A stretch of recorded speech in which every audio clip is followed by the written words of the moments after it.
Well, cool. Well, I guess folks will join here in a minute. I don't want to take up too much time today. Just wanted to. Well, first of all, and I guess a few folks catch us on the replay, but I do want a public service announcement. As quarantine continues going on, reach out to your friends, family.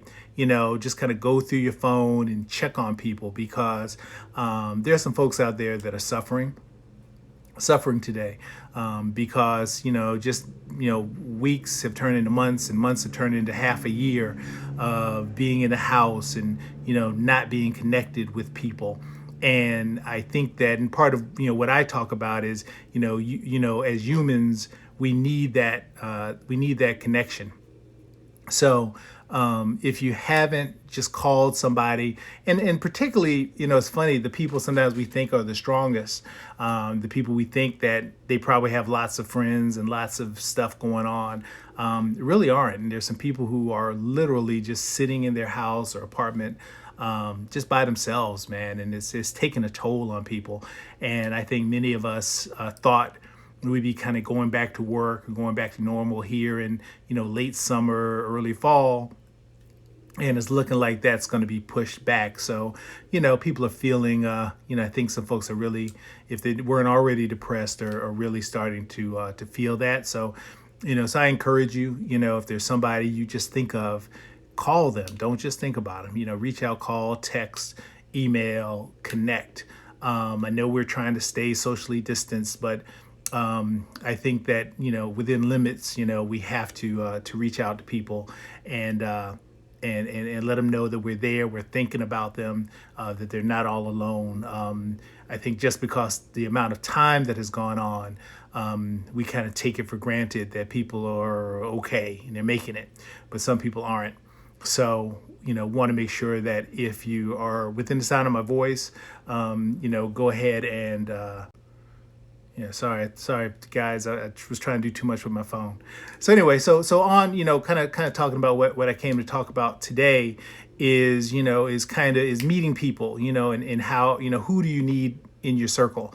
As there's an old saying, I know many of you have heard it, birds of a feather flock together.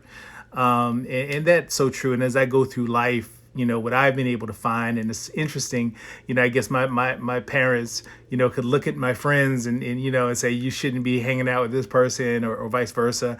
And I didn't get it when I was a teenager, but now that I have teenagers, I so get it, and I so appreciate, the way they guided me and helped me, choose the right type of people that I wanted to have in my circle. And it made all the difference in the world for me. But what I want to say is that as you get older, as you become an adult, that still holds true.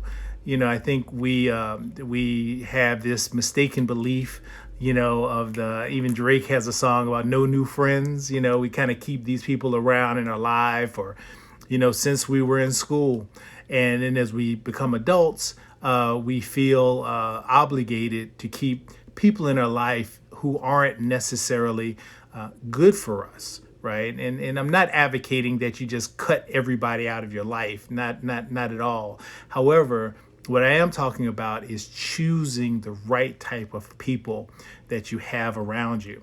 When I was younger, in my 20s, I used to play video games, and I'm probably telling my age a little bit, but there was a game called Metal Gear that I loved, and part of the game was you got people, you had to pick people to be kind of around you, and you could call different people who could help you in certain situations. And quite often, I think, for many of us, we don't have the right people in our lives that we can call in certain situations. And unfortunately, we don't realize this until we're in that situation, right? So when you're in between jobs, or you have a financial hardship, or a health question that haven't gone to a doctor for, do you have someone you can call?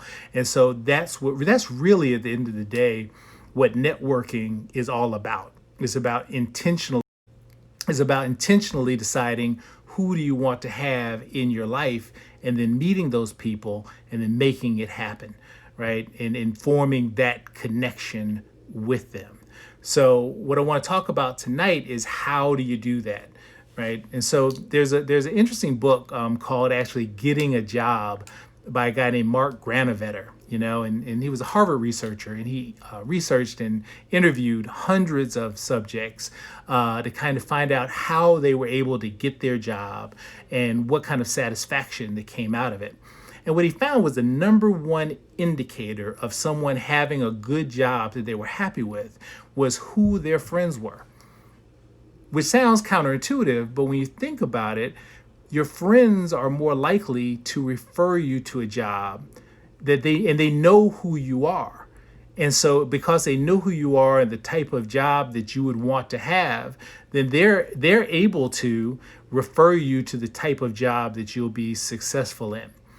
But if you have friends, if most of your friends can't refer you to a job, they're unable or unwilling to, put you in position to succeed, then, you have to deal with recruiters and going online and all these other ways, sending in resumes, trying to find work. However, if you have the right people around you, you can be more likely to find a job. So what I tell people is, first of all, you have to have the right people in your life. And you can make that decision before you meet them. Again, another common misconception is that our friends have to be random, right? These are people that we just meet who are just kind of strangers. You meet them, at a bar or standing in line somewhere, or maybe just your neighbor. However, we don't give much thought to the type of people that we want to have in our lives as our friends before we make those friends. So what I say to folks is, first, you have to decide, what type of person would be a good friend for you, right?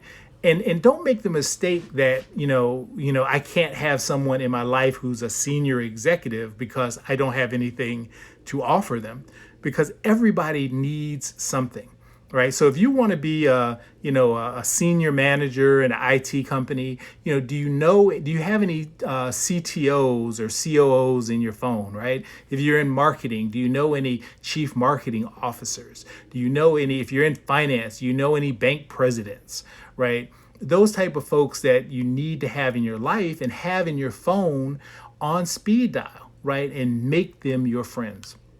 So the first step is to kind of look at where you are and who you already know. I tell people many folks have hundreds or some even thousands of names and numbers in their cell phone, right? But they only call the same 5 or 10 people every day, right? And many of the people they've never called at all. You're at a networking event, you get phone numbers, you never reach out to those people again, even with the best intentions. So what I say to folks is, first of all, what you need to do is go through your phone, and reach out to folks. Call people in your phone. I start at the top and go all the way to the bottom. I know that sounds like a lot of work, but it is so worth it, right? Because there's 3 things you're going to find out. That there are people out there who can help you that you didn't even know have now moved into positions where they can help you. Or you find out there are people whose numbers have changed or they need to be deleted. Use your phone as a tool, not just as a storage device, right? So your phone can be your best friend, right? Not just a comfort source, right? As most of us use it, right? So, go through your phone, and then what I use is the alphabetical list, right? So I say A's. So if I think someone is A, that means they're an ambassador. Those are the people who are going to buy everything that you sell, who are always going to refer you, who are always going to have nice things to say about you, always going to invite you to places. Those are your ambassadors, right? A. Or I give them a B, which are just kind of my business relationships. These are people that I do business with, and these can be your, the dry cleaner, the just people that you do business with in some form or another, and just we deal with them, or maybe they're your customers, they do business with you. So these are my business people. The C's are my comfort people, and these are people that I don't necessarily do business with, but they're the people I call when I have a bad day, or people I call when I have a good day. Mom and them, or my brother or cousin. People that I just call just to say hello. And what we find is that we spend most of our time talking to these comfort people, right? Probably for most people is 80, 90% of our talk time goes to those numbers. So, and then the D's are people that we just need to delete. If I look at somebody's name and I'm like, man, I never want to talk to that person again. And we all have those people in our phone, right? Go ahead and delete them, get them out of there. You don't need that bad energy, right? So, you have one more of one group than another. Yes, I'm gonna get to that. So once you've kind of highlighted those, right, now you can start moving people into the ambassador section, right? So you say, okay, if someone is a comfort person for me, part of what you want to do, and I use this called finding out their frog, right? Or which is friends, relationships, opportunities, and goals. So as you're having these conversations with folks, what you're trying to do is move them into ambassador, right? Which is kind of built on just having when your relationship is good with folks, then they will buy from you and they will refer you, right? So when you show yourself to be, competent and warm, then they will move you, they will refer you. So we want to move folks into this other area. But also to your question, you also have to identify, and this is kind of the next step, what types of people do you need, right? So I call these your buckets, right? And you usually have like 6 or 7 that you should have. Attorneys, accountants, technology people. And it really depends on what your goal is. And in a previous live, I kind of talked about, setting your goals and aligning them with your values. So now kind of the next step is to align your contacts with your goals. So if you have a list of your goals, you should have also next to the goal names of people who can help you reach that goal, right? Because believe it or not, nobody ever gets anywhere or does, completes much of anything on their own. There's always somebody else. Who do I need in my life to reach those goals? And so, and so first of all, you have to decide what type of category those folks should be in. So again, going back to your phone, assign in the notes section, assign a category to them, right? Do you know what they do? Is this person an attorney again? Are they a contractor if you're into real estate? Or are they, whatever these people are, then you need to assign them to a category.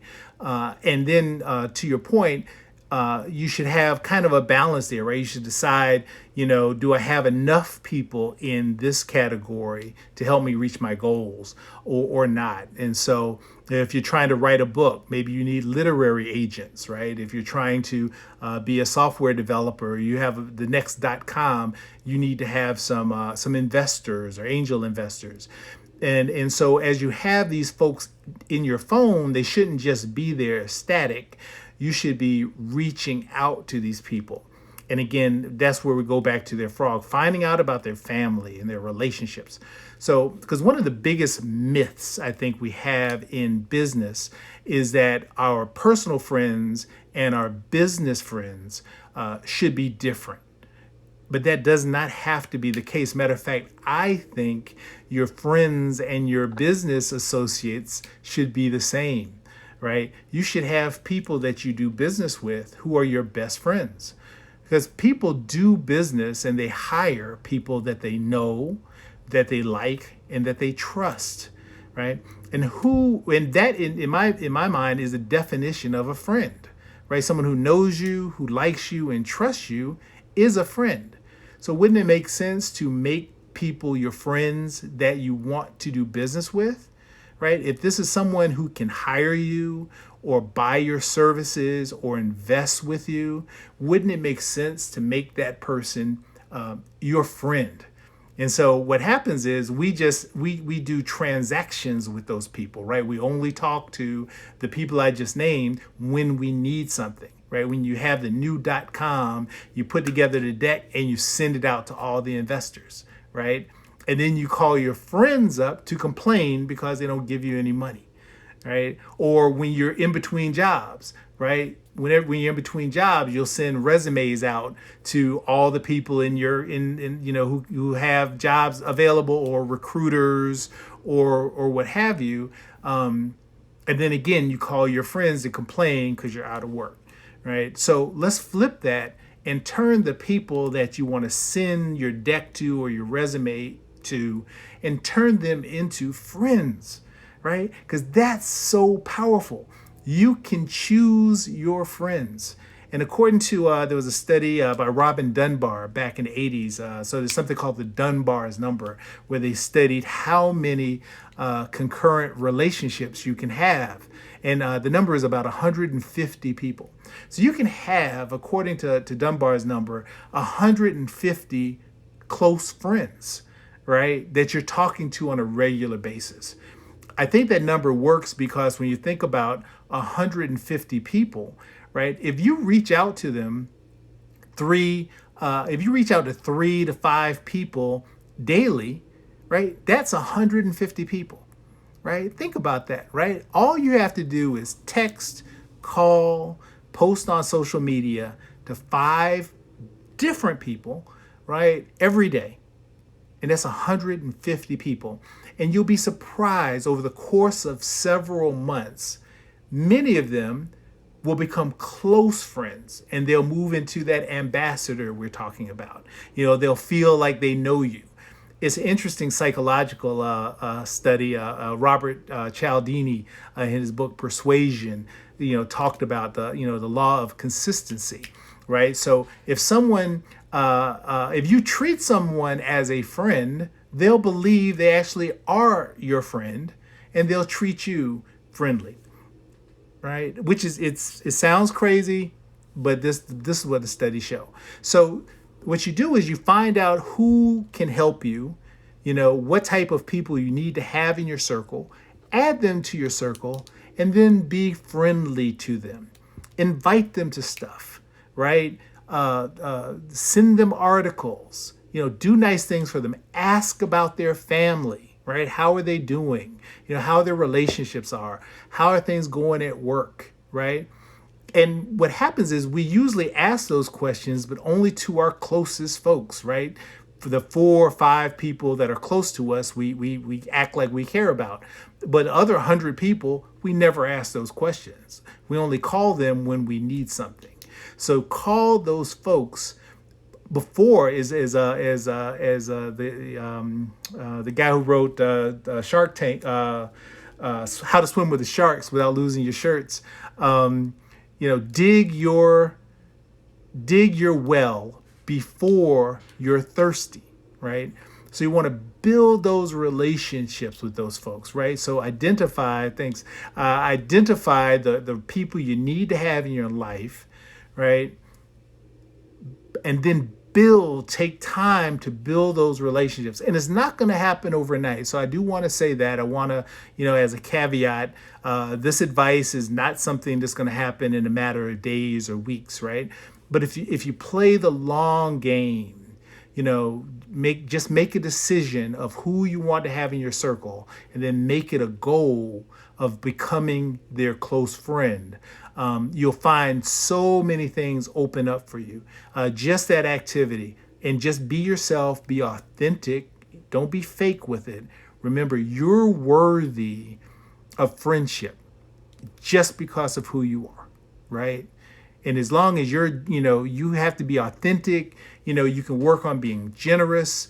The things you would do with a real friend, right? Be generous, be authentic, be yourself, be trustworthy, be honest, right? So you do those things, and then as those folks become friends with you, continue to do those things, right? And then as the relationship becomes stronger and more solid, you'll see that they'll become generous to you, right? And so they'll pass things on, information, jobs, investment dollars, whatever, what have you, and it'll continue to grow. So if you take nothing away from this live, just kind of take away, you can be intentional on who your friends are. And once you decide who you want to be your friend, treat them like a real friend. Treat them well. And you'll see your life start to change, and everything that you want, everything you hope for, will start to come true. Okay, guys. Well, I'm here, man. If you have any questions, I got a little bit more about that in my book, Connect Like a Boss. Please pick it up if you haven't already. It's on Amazon, or hit my website up, rayabram.com. Schedule a call with me. Feel free also to email or DM me, and if you have any direct questions. But thanks for joining. I appreciate you. Hope you got something out of this, and have a really good evening. And I'll talk with you again soon. Next Wednesday, 6 o'clock. All right. Bye.